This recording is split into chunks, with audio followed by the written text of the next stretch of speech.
भिवानी में व्यापारियों की समस्या को लेकर जो व्यापारी सम्मेलन आयोजित किया गया। इस विशाल व्यापारी सम्मेलन में राष्ट्रीय जो बोर्ड कल्याण बोर्ड के जो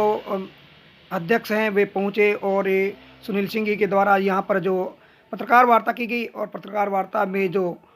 हरियाणा के सदस्य श्री अजय गुप्ता भी यहां पर जो पहुंचे। प्रसिद्ध उद्योगपति धर्मेश शाह सहित अनेक व्यापारी इस जो सम्मेलन में शामिल रहे। ये तस्वीर दिखाई जा रही भिवानी की तस्वीर। भिवानी में जो व्यापारी सम्मेलन किया गया है, 192 देश से व्यापारी कल्याण बोर्ड से जुड़े हुए देश से जुड़े हुए हैं। अजय गुप्ता जो कि व्यापारी कल्याण बोर्ड के सदस्य हैं, उन्होंने जानकारी देते हुए कहा कि आज हमारे बीच में राष्ट्रीय अध्यक्ष यहाँ पर पहुँचे हैं जो व्यापारी कल्याण बोर्ड के अध्यक्ष हैं और जिनके द्वारा व्यापारियों की समस्याओं को सुना जा रहा है, उनके समक्ष सुझाव दिए जा रहे हैं और ताकि एक मंच पर सरकार के साथ और सरकार की जो 9 विभागों की जो अधिकारियों की कड़ी जुड़ी है उनके साथ मंत्रणा की जा सके, व्यापारियों की समस्याओं को सुलझाया जा सके और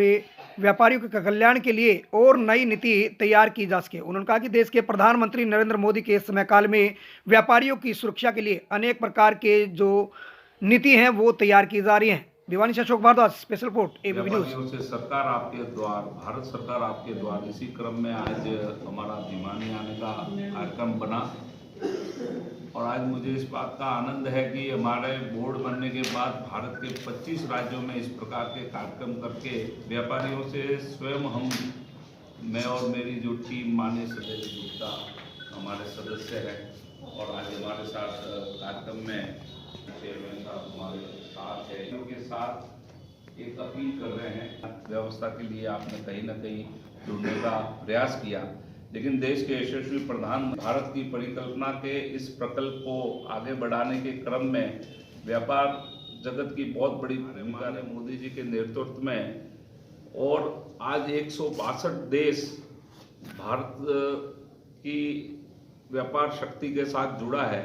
और व्यापार हो रहा है। तो 196 में से 162 देश अगर व्यापार जगत में जुड़ रहे हैं तो आने वाले भारत का कल और व्यापार जगत में जिस प्रकार की ऊंचाइयां और समृद्धि और वृद्धि होने वाली है, उस गतिशीलता को देखते हुए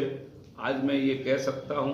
कि 21 स्टेट में जाने के बाद जो बड़ी जन समर्थन व्यापारियों का मिल रहा है, क्योंकि व्यापारियों के लिए कोई प्रकार की एक व्यवस्था भी नहीं थी और अलग अलग संस्थाओं के माध्यम से अपनी बात कहने का प्रयत्न करते थे, लेकिन उनकी अपेक्षा और आकांक्षाओं पर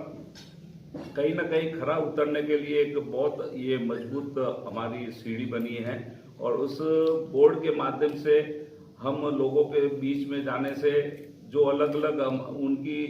जो बात आई है, जो समस्या है, उनको मैं समस्या नहीं सुझाव कहता हूं और वो सुझाव लेकर हम भारत सरकार के साथ बैठकर, क्योंकि इस बोर्ड की सबसे बड़ी ताकत है कि इसमें 9 डिपार्टमेंट के सीनियर जॉइंट सेक्रेटरी हमारे साथ बोर्ड मेंबर में सब। भारत सरकार ने व्यापारियों की 60 साल की उम्र के बाद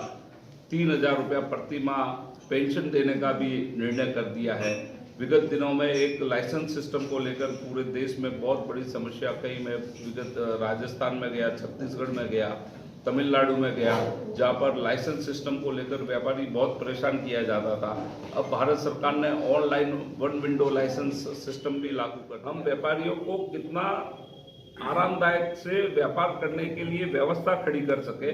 इस क्रम में इस बोर्ड के माध्यम से आज अजय जी ने ये बात की अपील की थी कि यहाँ भी एक बहुत अच्छा कार्यक्रम करने की बैठक होगी और प्रदेश का बोर्ड बनेगा। आपके यहाँ तो बोर्ड बन चुका है और भारत सरकार का बोर्ड बन गया है, तो जिले से लगाकर राज्य से लगाकर भारत सरकार का केंद्र का बोर्ड बन चुका है। तो एक व्यापारियों के लिए एक ऐसी कड़ी, अनेकता में एकता, व्यापार की विशेषता के क्रम में माननीय प्रधानमंत्री जी के नेतृत्व में विकसित भारत की इस परिकल्पना के संकल्प को पूर्ण करने में व्यापारियों के हित रक्षा, सुरक्षा, कल्याणकारी माध्यम को लेकर हम इस बोर्ड के साथ हर एक व्यापारी को अपील कर रहे हैं।